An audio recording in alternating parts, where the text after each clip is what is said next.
read right now. The State Department says it has revoked at least 6 visas from people from Argentina, South Africa, Mexico, Brazil, Germany, and Paraguay, claiming that these individuals celebrated the murder of Charlie Kirk. Here are a few of the alleged comments. The State Department says an Argentinian national said that Kirk, quote, devoted his entire life spreading racist, xenophobic, misogynistic rhetoric.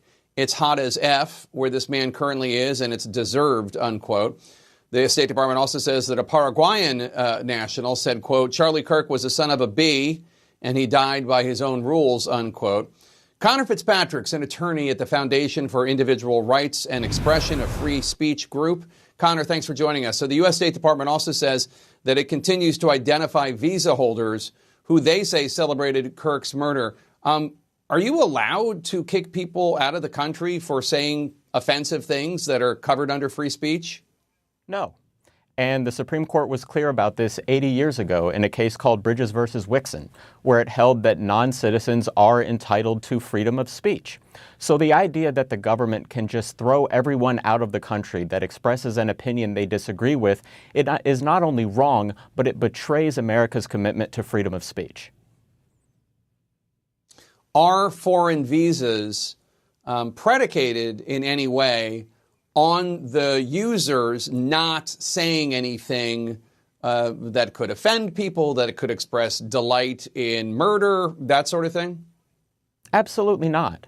The reason that so many come to our country, especially to our colleges and universities, is because we respect freedom of speech and freedom of the press, and that you shouldn't have to fear a midnight knock on the door from a government official because you expressed a view that the government doesn't like.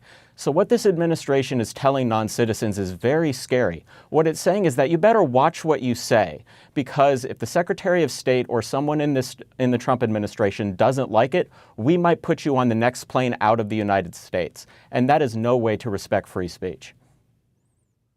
Can these foreigners who had their visas revoked, can they take any legal action? Do they have any legal standing to be in the United States? So if the State Department and the Department of Homeland Security attempt to remove them from the country, and it sounds like there's already been a visa revocation, there are avenues in the courts and the immigration courts that they can pursue where they can make constitutional arguments. But that can be a very long, arduous, and expensive process, and something that these folks should simply not have to deal with because they made a joke on social media that the government doesn't like. I don't know if they were jokes, but they certainly were speech that the government didn't like. I'm looking at the list of countries here. Argentina, South Africa, Mexico, Brazil, Germany, Paraguay. I'm having a difficult time imagining any of these countries taking this up with President Trump or retaliating in any way against the United States. What do you think?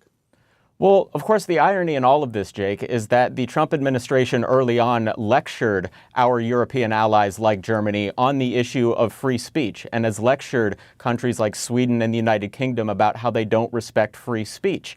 But here on our shores, domestically, they are betraying our commitment to free speech by excluding and deporting foreigners who express views that they don't like. They talk the talk when it comes to free speech, but they don't walk the walk. Connor Fitzpatrick, thanks so much. Appreciate your time. Let me know what you think about this video in the comments below.